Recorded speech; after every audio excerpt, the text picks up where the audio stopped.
इस लेक्चर में हम आज एक बार फिर से क्लास 11th के फिजिक्स का मैथमेटिकल टूल्स का टॉपिक यहाँ पर लेकर आए हैं। और आज के इस लेक्चर में मैं आपको मैथमेटिकल टूल्स के अंडर फिर से ट्रिग्नोमेट्री के कॉन्सेप्ट्स यहाँ पर आपको बताऊँगा। मैंने लास्ट लेक्चर में ट्रिग्नोमेट्री के कॉन्सेप्ट्स यहाँ शुरू किया था और आज हम इसी को आगे बढ़ाएंगे। ट्रिग्नोमेट्री के कॉन्सेप्ट्स मैं एक बार फिर से बता देना चाहता हूँ कि फिजिक्स के अंडर ट्रिग्नोमेट्री और कैलकुलस के कॉन्सेप्ट्स सबसे ज़्यादा यूज होते हैं। तो अगर आप ट्रिग्नोमेट्री के कॉन्सेप्ट्स और कैलकुलस के कॉन्सेप्ट्स को बहुत ही अच्छा कर पाते हैं तो आपको लगभग सारे फिजिक्स के डेरिवेशंस और भी बहुत सारे कॉन्सेप्ट्स आसानी से समझ में आएंगे। तो स्वागत है आपका हमारे इस चैनल पर। आइए शुरू करते हैं आज का एक और प्यारा सा बेहतरीन लेक्चर।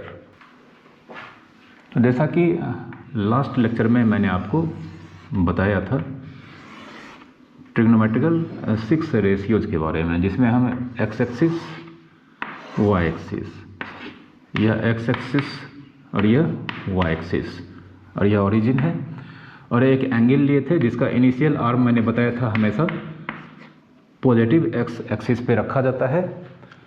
एंगल का वर्टेक्स हमेशा ओरिजिन पे रखा जाता है और टर्मिनल आर्म जो कि रोटेट करता है, रिवॉल्व करता है। ठीक है,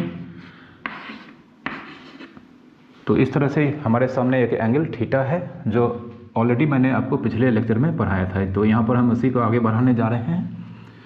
अब टर्मिनल आर्म के एंड पॉइंट से अगर हम पॉजिटिव एक्स एक्सिस पे परपेंडिकुलर ड्रॉ करते हैं तो यह यह राइट ट्रायंगल BOM, यह एक राइट ट्रायंगल है जो इस एंगल थीटा का रेफरेंस ट्रायंगल कहलाता है। ये मैंने आपको अपने पिछले लेक्चर में बताया था।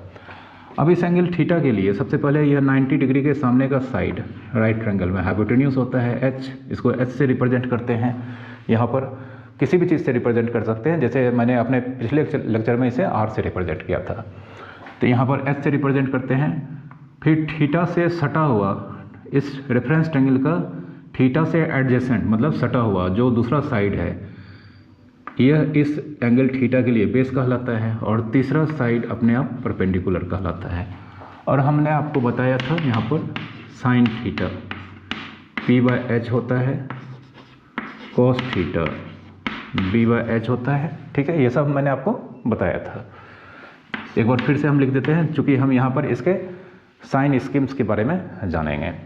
और टेन थीटा P/B होता है, cot theta B/P, sec theta H/B and cosec theta H/P। ठीक है, ये सब मैंने आपको ऑलरेडी पढ़ाया है। किसी भी रेफरेंस ट्रायंगल, किसी भी एंगल थीटा के लिए रेफरेंस ट्रायंगल में ये सब रेशियो होता है। ठीक है, अब यहाँ पर हम सबसे पहले एंगल को मेजर करने का एक अलग सिस्टम जिसे रेडियन मेजर या सर्कुलर मेजर कहा जाता है। ठीक है, इसके बारे में सीखेंगे। अब तक हम लोग एंगल को डिग्री में मेजर करते आ रहे थे, बट यहाँ पर हम एंगल को एक और सिस्टम जो कि रेडियन मेजरमेंट सिस्टम कहा जाता है, इसके बारे में आपको बताने जा रहा हूँ। तो रेडियन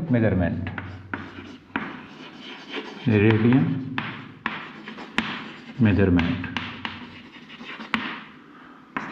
ऑफ एंगल क्या होता है। ठीक है, मतलब आगे चल के जैसे क्लास 11th और 12 या इसके आगे के क्लासेस में एंगल को डिग्री में बहुत कम मेजर किया जाता है। इसके वैल्यूज़ यहाँ पर रेडियन में ज़्यादा दिए रहते हैं। ठीक है, क्योंकि ट्रिग्नोमेट्री में एंगल्स को रेडियन में ही मेजर किया जाता है, तो इसलिए हम यहाँ पर रेडियन के मीनिंग को समझेंगे और किस तरह से डिग्री को रेडियन में कन्वर्ट करेंगे या रेडियन को डिग्री में कन्वर्ट करेंगे, ये आपको यहाँ पर बताने जा रहे हैं। ध्यान से आप देखिएगा।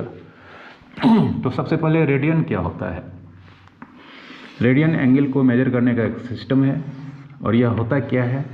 तो अगर किसी भी सर्कल में, कोई भी सर्कल, छोटा बड़ा किसी भी तरह का एक सर्कल यहाँ पर ले रहे हैं, एक हम सर्कल हमने यहाँ पर लिया है। ठीक है, ये सर्कल लेंगे तो यहाँ पर इसका सेंटर होगा और इसका एक रेडियस होगा, यह मान लेते हैं एक रेडियस है। ठीक है, सर्कल का सारा रेडियस आपस में इक्वल होता है, ये आप जानते ही होंगे। अब इस सर्कल के आर्क पर, इस सर्कल के सरकमफ्रेंस पे, इस सर्कल के सरकमफ्रेंस पे एक आर्क लेते हैं AC, और यह आर्क इस तरह से लिया गया है कि इसका लेंथ, यह जो आर्क AC है इसका लेंथ मतलब यहाँ से यहाँ तक,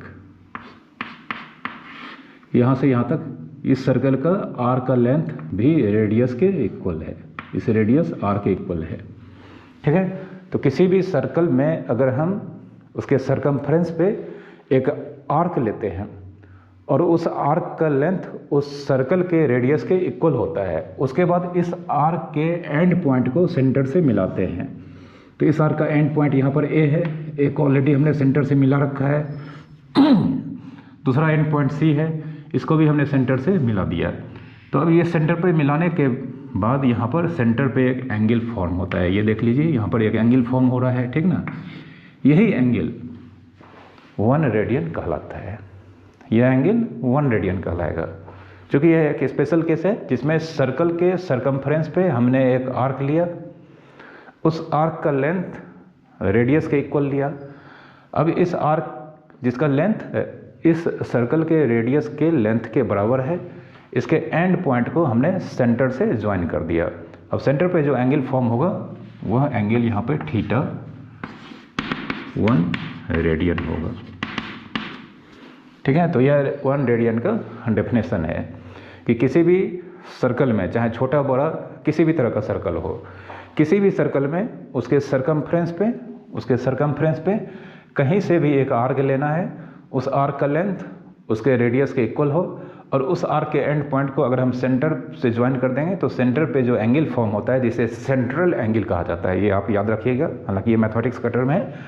तो सेंटर पे जो सेंट्रल एंगल फॉर्म होगा वह 1 रेडियन के इक्वल्स होता है। ये 1 रेडियन का डेफिनेशन है। ठीक है, ये 1 रेडियन, ठीक है, याद रखेंगे, आप अपने कॉपी में लिख लेना। अब 1 रेडियन ये आपको पता चल गया। अब डिग्री को रेडियन में कैसे कन्वर्ट करेंगे, यह रेडियन में दिया है तो डिग्री में कैसे कन्वर्ट करेंगे, तो उसके लिए यहाँ पर एक रूल्स है। तो सबसे पहले आपको ये याद रखना है, पाई रेडियन 180 डिग्री होता है, पाई रेडियन में 180 डिग्री होता है। ठीक है, पाई रेडियन, पाई का वैल्यू 22/7 पुट नहीं किया जाता है।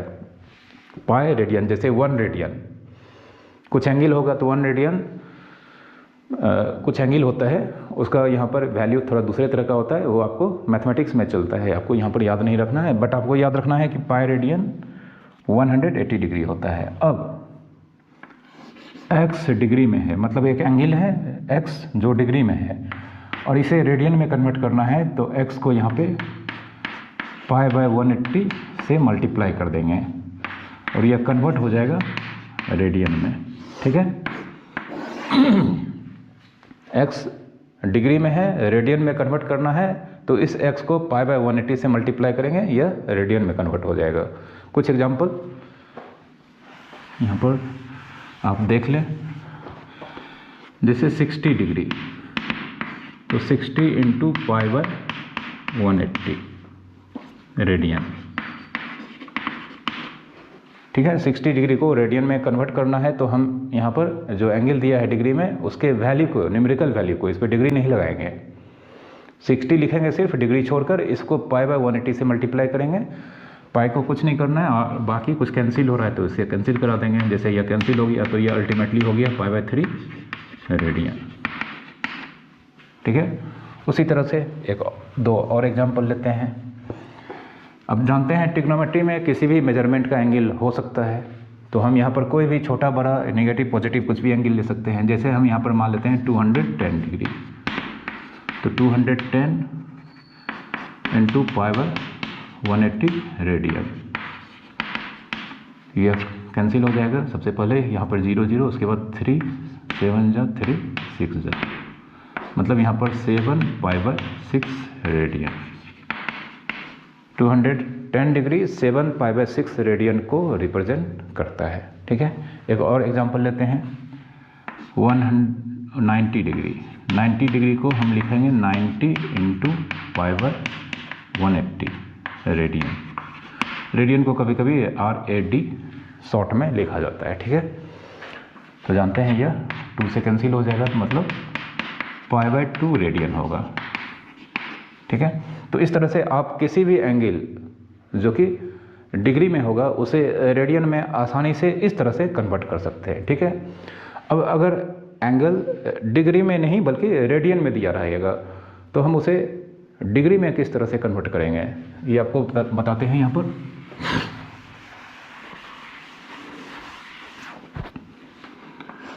x अगर रेडियन में हो तो इसे डिग्री में कन्वर्ट करने के लिए x को 180/π यह डिग्री में कन्वर्ट हो जाएगा। x अगर रेडियन में है, इसे डिग्री में कन्वर्ट करना है तो जस्ट उल्टा, हमने यहाँ पर x को π/180 से मल्टीप्लाई किया था जब x डिग्री में था, तो ये रेडियन में कन्वर्ट हो गया था। अब अगर x रेडियन में है तो इसे हम 180/π से मल्टीप्लाई करेंगे और यह डिग्री में कन्वर्ट हो जाएगा, जैसे 3π/4 रेडियन। रेडियन का एंगल हमेशा कुछ इसी तरह से होगा जिसमें आपको पाई दिखेगा, ये आप पहचान लेना, ठीक ना। और डिग्री में जानते हैं यह सिंबल दिया जाता है। तो 3π/4 रेडियन का मतलब 3π/4 इंटू 180 डिग्री 180/π और इसे ब्रैकेट में डाल के डिग्री लिखेंगे तो यह पाई कैंसिल हो गया। यह 45 इंटू 3 135 डिग्री इसका आंसर होगा। ठीक है, एक और एग्जांपल लेते हैं 360 डिग्री। तो 360 डिग्री नहीं बल्कि 2π रेडियन। 2π रेडियन को 2π इंटू 180/π डिग्री लिखेंगे। ठीक है, अब इसमें पाई कैंसिल हो जाएगा और यहाँ पे 360 डिग्री इसका आंसर होगा। ठीक है, तो इस तरह से डिग्री को रेडियन और रेडियन को डिग्री में कन्वर्ट करने का यह तरीका होता है। ठीक है, अब हम आपको साइन स्कीम समझाएंगे जो कि बहुत ही अच्छे से आप समझना। साइन स्कीम ही ट्रिग्नोमेट्री के बहुत सारे फार्मूला को समझने और लिखने के लिए बहुत आपको मदद देगा। ठीक है, तो साइन स्कीम को आप अच्छे से समझेंगे तभी आप जो हम यहाँ पर बहुत सारा फार्मूला बताएंगे आप इसे बिना याद करके भी आसानी से उसके आंसर को उसके रिजल्ट को लिख सकते हैं। साइन स्कीम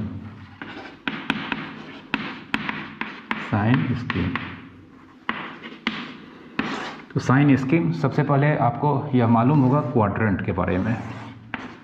यह एक्स एक्सिस है, यह वाई एक्सिस है, यह ओरिजिन है।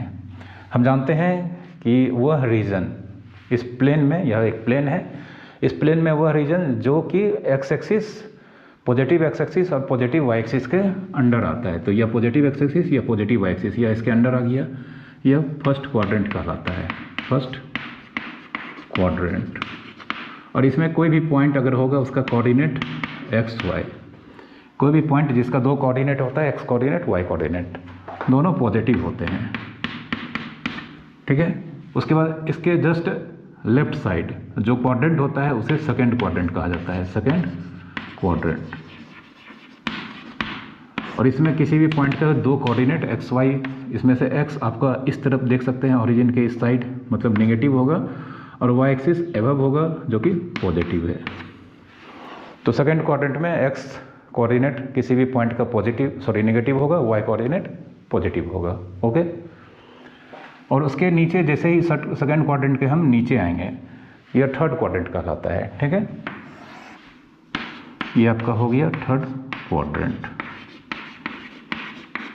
थर्ड क्वाड्रेंट में भी अगर कोई पॉइंट है एक्स कॉमा वाई किसी भी पॉइंट का कोऑर्डिनेट है तो आप जानते हैं इसमें इधर हम चलेंगे फिर नीचे चलेंगे तभी पॉइंट पे पहुंच पाएंगे। तो सबसे पहले एक्स एक्सिस के अलोंग जो चलेंगे तो यह एक्स नेगेटिव है और वाई एक्सिस के अलोंग भी अगर हम डिस्टेंस ट्रेवल करेंगे तो यह भी नीचे चलना होगा और नीचे वाई एक्सिस नेगेटिव होता है। तो थर्ड क्वाड्रेंट में x coordinate and y coordinate दोनों ही नेगेटिव होता है। ओके, अब इसके जस्ट हम राइट साइड मतलब थर्ड क्वाड्रेंट के राइट साइड अगर हम चलेंगे तो हम फोर्थ क्वाड्रेंट में पहुंच जाएंगे। फोर्थ,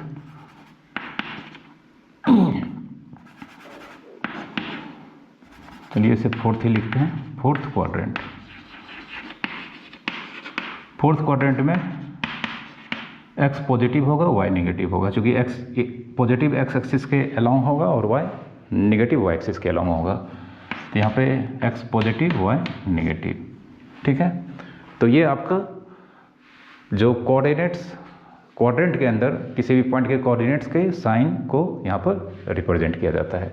एक बात और बता देते हैं कि अगर कोई पॉइंट x एक्सिस पे पॉजिटिव x एक्सिस पे होगा तो इसका x कोऑर्डिनेट कुछ ना कुछ होगा पॉजिटिव, बट y कोऑर्डिनेट 0 होगा। अगर कोई भी पॉइंट y एक्सिस पे होगा पॉजिटिव y एक्सिस पे, तो इससे या ओरिजिन से हम डायरेक्ट यहाँ पे पहुँच सकते हैं, मतलब x कोऑर्डिनेट 0 होगा और y कोऑर्डिनेट पॉजिटिव होगा। उसी तरह से कोई भी पॉइंट अगर निगेटिव x एक्सिस पे है तो यहाँ से हम डायरेक्ट यहाँ पहुँचेंगे, मतलब x कोऑर्डिनेट निगेटिव होगा और y कोऑर्डिनेट 0 होगा। उसी तरह से यहाँ पे एंड अगर यह निगेटिव y एक्सिस पे होगा तो यहाँ पर इसका x कोऑर्डिनेट 0 होगा और y कोऑर्डिनेट निगेटिव होगा। ये सब एक्सिस पे जब पॉइंट होगा तब इसका इस तरह का कोऑर्डिनेट आपको दिखेगा, ठीक है। ये आपको मालूम होगा, अपने स्कूल्स के क्लासेस में इसके बारे में स्टडी किया होगा, ठीक है। लेकिन अब हम यहाँ पर साइन स्कीम या ट्रिग्नोमेट्रिकल फंक्शंस ट्रिग्नोमेट्रिकल रेशियोज के बारे में बताने जा रहे हैं, ठीक है। तो साइन स्कीम क्या है, इसको हम मिटा देते हैं।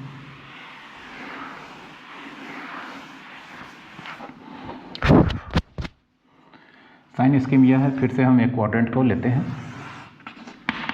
x axis y axis origin, ये आपका फर्स्ट क्वाड्रेंट हो गया, यह आपका सेकंड क्वाड्रेंट, यह थर्ड क्वाड्रेंट और यह फोर्थ क्वाड्रेंट।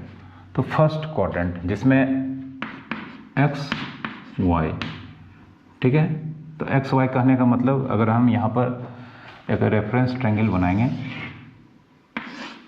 किसी भी एंगल का, या x एक्सिस है या y एक्सिस है, इधर बना लेते हैं।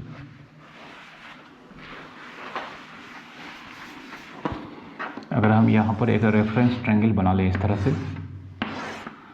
या x एक्सिस या y एक्सिस या इनिशियल आर्म या टर्मिनल आर्म, यहाँ पर परपेंडिकुलर ड्रॉ कर देते हैं, या रेफरेंस ट्रायंगल या b होगा या h होगा या p होगा या ओरिजिन और या एंगल थीटा। तो b आप जानते हैं हमेशा x एक्सिस के अलॉन्ग होगा और p हमेशा y एक्सिस के अलॉन्ग, मतलब किसी भी पॉइंट का इस कंडीशन में कोऑर्डिनेट x y, तो x एक्चुअल में क्या होगा, x एक्चुअल में किसका वैल्यू होगा, b का, और y एक्चुअल में किसका वैल्यू होगा, p का, ठीक है। तो यहाँ पे हम x, y नहीं लिखकर b, p लिखेंगे। और यहाँ पर h हमेशा पॉजिटिव लिया जाता है, h, ये जो h है यह हमेशा पॉजिटिव होगा, ग्रेटर देन 0, पॉजिटिव मतलब ग्रेटर देन 0। तो b p फर्स्ट क्वाड्रेंट में है, यह x कोऑर्डिनेट है या y कोऑर्डिनेट है, जानते हैं पॉजिटिव, और h हमेशा पॉजिटिव ही होता है। तो यहाँ पर b भी पॉजिटिव, p भी पॉजिटिव, h भी पॉजिटिव, और साइन से लेके कोसेक तक में हमारे पास हम जानते हैं साइन थीटा p/h होता है, कोस थीटा b/h होता है, टेन थीटा p/b होता है, कोट थीटा b/p होता है, सेक थीटा h/b होता है, कोसेक थीटा h/p होता है। तो यहाँ पर फर्स्ट क्वाड्रेंट में अगर एंगल किसी भी ट्रिग्नोमेट्रिकल रेशियो के पास जो एंगल होगा अगर वह फर्स्ट क्वाड्रेंट में लाई करेगा तो उस कंडीशन में उसका आंसर p/h हो, b/h हो, ये सब जानते हैं, p, b, h सब पॉजिटिव है। तो यहाँ पे ऑल मतलब sine theta, cos theta, tan theta, sec theta, cosec theta and cot theta और पॉजिटिव, ठीक है। फर्स्ट क्वाड्रेंट में सारे ट्रिग्नोमेट्रिकल रेशियो पॉजिटिव हो गए हैं। कब, जब उनका एंगल फर्स्ट क्वाड्रेंट में लाई करेगा, ठीक है। एंगल लाई करेगा, सबसे पहले आपको एंगल के बारे में पता करना होगा कि एंगल किस क्वाड्रेंट में है। तो एंगल अगर फर्स्ट क्वाड्रेंट में होगा तो ये सारे यहाँ पर जो साइन, कॉस, टेन कुछ भी हो उस एंगल का वह पॉजिटिव होगा, ठीक है। जैसे एग्जांपल अगर हम पूछें साइन 60 डिग्री, तो 60 डिग्री जानते हैं यहाँ फर्स्ट क्वाड्रेंट में होता है, ठीक है। फर्स्ट क्वाड्रेंट में होगा तो पॉजिटिव होगा। क्यों होगा फर्स्ट क्वाड्रेंट में, यहाँ पर देख सकते हैं आप, यहाँ से कोई भी एंगल यहीं से स्टार्ट होगा और 60 डिग्री यह होगा। तो यह फर्स्ट क्वाड्रेंट है इसलिए पॉजिटिव होगा, ठीक है। tan 380 डिग्री, तो tan 380 डिग्री। अब ट्रिग्नोमेट्री में चूंकि किसी भी एंगल के वैल्यू संभव है, तो tan 300 सबसे पहले 380 डिग्री हम जानते हैं। इस तरह से अगर हम एंगल बनाएंगे तो 380 डिग्री यहाँ से यहाँ तक 360 और 20 डिग्री एक्स्ट्रा, मतलब हम यहाँ पर चले आएंगे। तो मैंने आपको बताया है कि किसी भी एंगल का अगर यह थीटा 380 डिग्री को रिप्रेजेंट करता है, ठीक है, तो किसी भी एंगल का टर्मिनल आर्म, इनिशियल आर्म तो हमेशा यहीं पर रहेगा, यह इनिशियल आर्म हो गया। किसी भी एंगल का टर्मिनल आर्म जिस क्वाड्रेंट में आकर रुकता है वह एंगल उसी क्वाड्रेंट का कहलाता है। तो यहाँ पर यह 380 डिग्री का टर्मिनल आर्म, यह देख सकते हैं, यह टर्मिनल आर्म यह फर्स्ट क्वाड्रेंट में लाई कर रहा है। तो यह एंगल फर्स्ट क्वाड्रेंट का होगा, इसलिए इसका आंसर का साइन पॉजिटिव मतलब ग्रेटर देन 0 होगा, ठीक है। तो फर्स्ट क्वाड्रेंट में सारे ट्रिग्नोमेट्रिकल रेशियो पॉजिटिव होते हैं।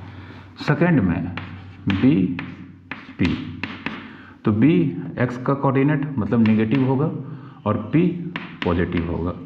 अब जानते हैं जिसके पास पी होगा जो पॉजिटिव है और एच हमेशा पॉजिटिव होता है। जिसके पास पी और एच होगा, जिसके पास पी जो कि पॉजिटिव है और एच हमेशा पॉजिटिव होता है, तो जिसके पास पी और एच होगा वह पॉजिटिव होगा, रेस्ट नेगेटिव हो जाएगा। तो पी एच और पी एच मतलब साइन थीटा और cosec theta, sine theta and cosec theta are positive. और रेस्ट जो हमने नहीं लिखा है, रेस्ट यहाँ पर लिख देते हैं, रेस्ट नेगेटिव। रेस्ट बाकी चार जो है cos theta, tan theta, cot theta और सेक थीटा, अगर एंगल सेकंड क्वाड्रेंट में लाई करते हैं तो यह नेगेटिव होगा, ठीक है। जैसे कि एग्जांपल कॉस 120 डिग्री। अब 120 डिग्री जानते हैं, यह 90 अब प्लस 30 मतलब यहाँ पर होगा कुछ इस तरह से। अगर हम बनाएंगे तो 120 चूँकि यहाँ पर सेकंड क्वाड्रेंट का एंगल होगा और 120 डिग्री यहाँ पर आपका कॉस के पास है, तो यह लेस देन 0 होगा। उसी तरह से साइन 150 डिग्री, तो 150 डिग्री यहाँ पर सेकंड क्वाड्रेंट का एंगल है, 150 डिग्री सेकंड क्वाड्रेंट का एंगल है और यह साइन के साथ है, तो यह ग्रेटर देन 0 मतलब पॉजिटिव होगा, ठीक है। इस तरह से आप इसका साइन पता कर सकते हैं। और वैल्यू कैसे निकालेंगे यह अभी बात की बात है, उसमें कुछ फार्मूला हम आपको बताएंगे, तब आपको इसके वैल्यूज़ भी निकाल सकते हैं। सारे एंगल के नहीं निकाल सकते हैं, कुछ पर्टिकुलर एंगल है जिसका वैल्यू यहाँ पर निकाला गया है और उसे आपको याद रखना होगा, ठीक है। अब थर्ड क्वाड्रेंट में यहाँ पर फिर से बी पी मतलब यह एक्स कोऑर्डिनेट और यह वाई कोऑर्डिनेट, यह दोनों निगेटिव होंगे।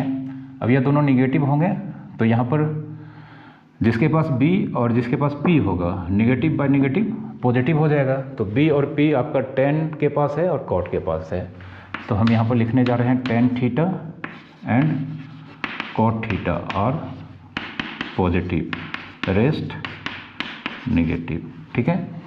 कोई भी एंगल जो थर्ड क्वाड्रेंट में लाई करता है, कोई भी एंगल जो थर्ड क्वाड्रेंट में लाई करेगा उसका tan और cot का आंसर पॉजिटिव होगा और बाकी चार रेशियो जो बच गए उसका आंसर नेगेटिव होगा। जैसे एग्जांपल tan 210 डिग्री, तो 210 डिग्री जानते हैं कोई भी एंगल यहाँ से स्टार्ट होगा, यहाँ से 180 डिग्री और प्लस 30 डिग्री, मतलब यहाँ पर इसका टर्मिनल आर्म देख सकते हैं आप, फर्स्ट सेकेंड थर्ड क्वाड्रेंट में है यह 210 डिग्री का। तो 10 के साथ 210 डिग्री है और 10 पॉजिटिव होता है थर्ड क्वाड्रेंट में, तो यह ग्रेटर देन 0 होगा, ठीक है। उसी तरह से अगर हम इस डायरेक्शन में लें cos -125 डिग्री, तो cos -125 डिग्री, तो नेगेटिव के लिए हम जानते हैं एंगल का रोटेशन यहीं से एंगल बनता है, इधर से लेंगे तो पॉजिटिव होगा लेकिन इधर से लेना होगा, तो -125 डिग्री। अब देख सकते हैं -125 डिग्री या -180 से पीछे होगा, तो यह एंगल -125 डिग्री है। किस क्वाड्रेंट में लाई कर रहा है, फर्स्ट सेकेंड थर्ड में, तो यह नेगेटिव होगा। लेकिन यही अगर कॉट के पास होगा -125 डिग्री, तो चूंकि यह एंगल थर्ड क्वाड्रेंट में है तो यह पॉजिटिव हो जाएगा, ठीक है। अब बारी आती है फोर्थ क्वाड्रेंट की। तो फोर्थ क्वाड्रेंट की फिर से बी एंड पी। तो बी यहाँ पर पॉजिटिव और पी नेगेटिव। तो अब बी और एच जिसके पास होगा, क्योंकि बी पॉजिटिव है और एच हमेशा पॉजिटिव होता है, तो बी और एच जिसके पास होगा वो पॉजिटिव होगा। तो बी आप देख सकते हैं कॉस के पास है और सेक के पास है, मतलब यहाँ पे sec theta and cos theta और पॉजिटिव रेस्ट नेगेटिव। ठीक है, तो यह आपका साइन स्कीम है। कोई भी एंगल का साइन कॉस टेन कुछ भी हमें साइन पता करना हो, वैल्यू पता करने का, वैल्यू मालूम करने का तरीका अभी अलग से कुछ फार्मूला बताएंगे तब आपको मालूम चलेगा। बट किसी भी एंगल का अगर हमें साइन कॉस टेन कॉसेक किसी भी रेशियो का अगर हमें साइन पॉजिटिव होगा कि नेगेटिव होगा ये मालूम करना हो, तो सबसे पहले हम उस एंगल के क्वाड्रेंट को पता करते हैं और उसके अकॉर्डिंगली यहाँ पर साइन पता कर लेना है कि किस क्वाड्रेंट में कौन सा रेशियो पॉजिटिव या नेगेटिव होता है। तो ये एक टेबल है। ठीक है, यह साइन स्कीम था।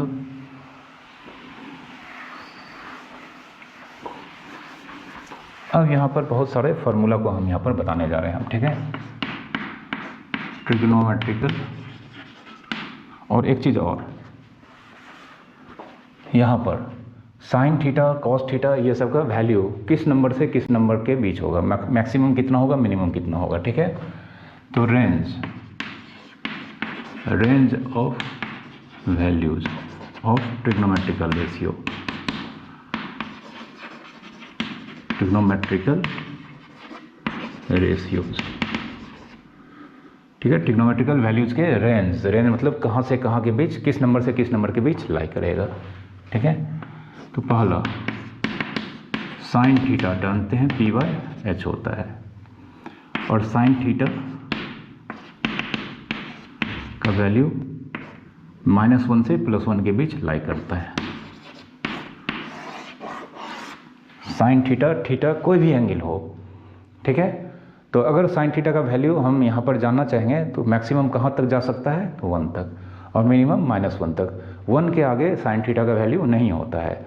-1 से +1 के बीच हाँ सारे नंबर पे साइन थीटा का वैल्यू पाया जाता है, मतलब होता है, बट 1 से साइन थीटा का वैल्यू एक्सीड नहीं कर सकता है और -1 से प्रीसीड नहीं कर सकता है। तो यह यहाँ पर ये 1 हो गया मैक्सिमम वैल्यू साइन थीटा का, और -1 हो गया यहाँ पर मिनिमम वैल्यू। साइन थीटा का मैक्सिमम वैल्यू 1 और मिनिमम वैल्यू -1 होगा। ठीक है, ये आपको याद रखना है। दूसरा हम आते हैं cos theta.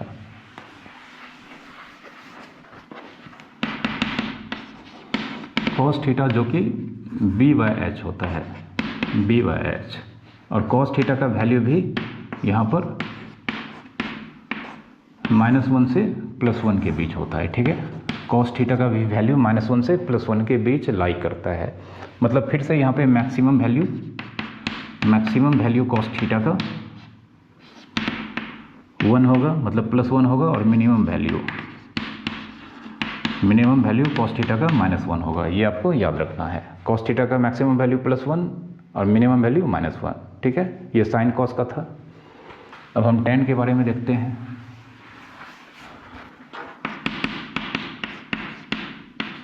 Tan theta p/b होता है। ठीक है, तो टेन थीटा का वैल्यू +∞ से -∞, मतलब टेन थीटा का वैल्यू कुछ भी हो सकता है, -∞ से +∞, मतलब इसका मैक्सिमम वैल्यू और मिनिमम वैल्यू एग्जिस्ट नहीं करता है। क्योंकि जानते हैं यह दोनों +∞ और -∞, यह दोनों डेफिनेट नंबर को रिप्रेजेंट नहीं करता है। तो जो वैल्यू होना चाहिए मैक्सिमम या मिनिमम वो डेफिनेट होना चाहिए। तो टेन थीटा का मैक्सिमम वैल्यू और मिनिमम वैल्यू एग्जिस्ट नहीं करता है, बट इसका वैल्यू हमेशा -∞ से +∞ के बीच लाई करता है। ये आपको मालूम होना चाहिए। अब यहाँ पर टेन थीटा में हम थीटा सारे एंगल्स को नहीं रख सकते हैं। ठीक है, टेन थीटा में थीटा हम सारे एंगल को नहीं रख सकते हैं, मतलब जो एंगल हम नहीं रख सकते हैं यहाँ पे थीटा = 2n+1 × π/2। यहाँ पे n क्या है, n इज इंटीजर। मतलब tan थीटा में थीटा का वैल्यू हम π/2 रेडियन का 2n+1 मतलब ऑड मल्टीपल नहीं रख सकते हैं, यानी कि π/2, 3π/2, 5π/2 -7π/2 इस तरह का बहुत सारा एंगल होगा। ये सब वैल्यू हम नहीं रख सकते हैं। ये सब वैल्यू अगर हम रखेंगे तो यह tan थीटा का वैल्यू अनडिफाइंड हो जाएगा। ये आपको याद रखना है। tan थीटा में π/2 रेडियन जो कि 90 डिग्री के इक्वल होता है, तो 90 डिग्री का ऑड टाइम्स का कोई भी एंगल यहाँ पर पुट नहीं किया जा सकता है। ठीक है, यह कैसे होता है, यह मैथमेटिक्स का प्रश्न है, तो आप इसे इतना ही रहने देते हैं ताकि आपको ज़्यादा डेप्थ में जाने का ज़रूरत नहीं है। अब मैथमेटिक्स अगर आपका सब्जेक्ट होगा तो आपको ट्रिग्नोमेट्री में ये सब बताया जाता है। ठीक है, लेकिन आपको याद रखना है tan थीटा का वैल्यू +∞ से -∞ के बीच लाई करता है। ठीक है, 4th number cot theta b/p and cot theta का वैल्यू -∞ से +∞ के बीच लाई करता है। मतलब cot थीटा का भी मैक्सिमम वैल्यू और मिनिमम वैल्यू एग्जिस्ट नहीं करता है, ये आपको याद रखना है। ठीक है, cot थीटा। अब यहाँ पर थीटा हम सारा एंगल फिर से नहीं रख सकते हैं। Here theta does not equals to n⁻, n क्या है, इंटीजर। यहाँ पर थीटा पाई रेडियन का इंटीग्रल मल्टीपल नहीं होना चाहिए। पाई रेडियन मतलब 180 डिग्री, मतलब यहाँ पर पाई, 2π, 3π, -5π, -7π ये सब एंगल हम नहीं रख सकते हैं। ये सब एंगल रखेंगे तो यहाँ पर cot थीटा का वैल्यू अनडिफाइंड हो जाएगा। ठीक है, आपको सिर्फ ये ग्रुप याद रखना है। cot थीटा में theta does not equals to n⁻। ठीक है, ये नहीं होना चाहिए। अब cot के बाद आते हैं सेक और कोसेक के बारे में।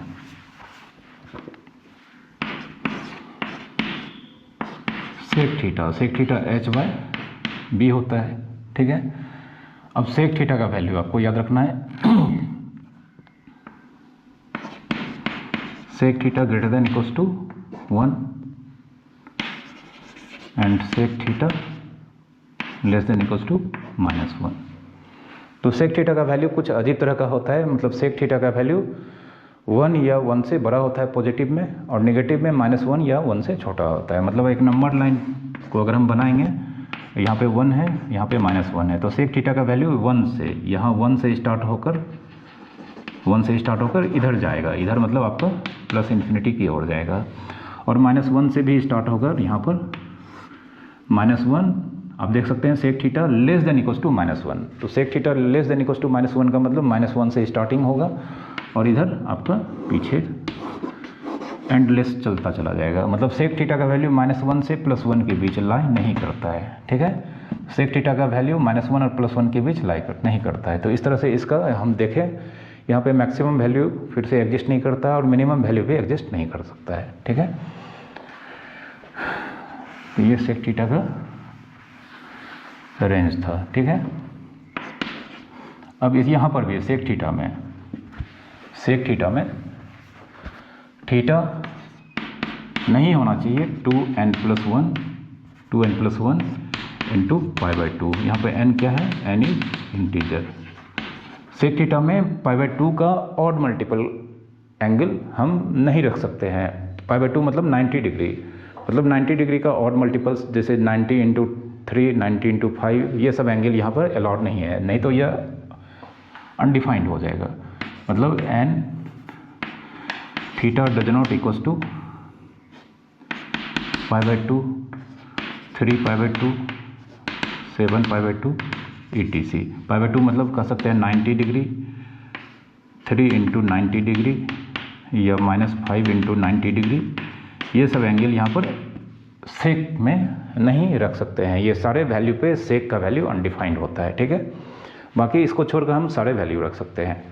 ठीक है, ये हमने आपको बताया, ये आपको याद रखना है। बहुत रेयरली ये सब यूज होता है, बट ये सब आपको याद रखना है कि सेक थीटा का वैल्यू पॉजिटिव में 1 से स्टार्ट होकर 1 से बड़ा इन्फिनिटी तक जाता है, और नेगेटिव में -1 से स्टार्ट होकर -∞ की ओर जाता है, और -1 से +1 के बीच सेक थीटा का वैल्यू लाई नहीं करता है। मतलब सेक का वैल्यू 0, 1/2 1/3 ये सब नहीं हो सकता है, ठीक है।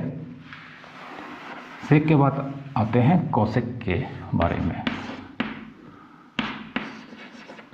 कोसेक थीटा हम जानते हैं h/p होता है, ठीक है। और यहाँ पर भी कोसेक थीटा पॉजिटिव में 1 से स्टार्ट होकर इन्फिनिटी की ओर जाएगा एंड कोसेक थीटा नेगेटिव में -1 से स्टार्ट होकर नेगेटिव की ओर जाएगा, ठीक है। मतलब फिर से इसका भी आंसर सेम सेक की तरह देख सकते हैं आप। सेक की तरह इसका रेंज एकदम हूबहू सेम सेक की तरह है। तो इसका भी आंसर -1 से +1 के बीच लाई नहीं करेगा। और यहाँ पर थीटा नहीं होना चाहिए n π। n क्या है? इंटीजर। थीटा यहाँ पर n π मतलब पाई रेडियन का इंटीग्रल मल्टीपल नहीं होना चाहिए। मतलब पाई 2 π 3 π -2 π -3 π ये सब एंगल यहाँ पर नहीं रख सकते हैं। ये सब एंगल अगर हम यहाँ पर रखेंगे कोसेक के पास तो इसका आंसर अनडिफाइंड आएगा, ठीक है।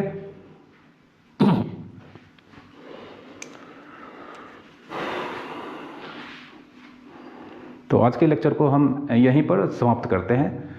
आगे के लेक्चर में हम ट्रिग्नोमेट्री के और भी कॉन्सेप्ट्स आपको लेकर आएंगे। उम्मीद करता हूँ कि आज का लेक्चर आपको अच्छे से समझ में आया होगा। तो प्लीज़ आप इसे लाइक कर देना और चैनल को अगर आपने अभी तक सब्सक्राइब नहीं किया है तो प्लीज़ आप इसे ज़रूर सब्सक्राइब कर लें और साथ ही साथ इसे शेयर करें। Thank you very much for watching.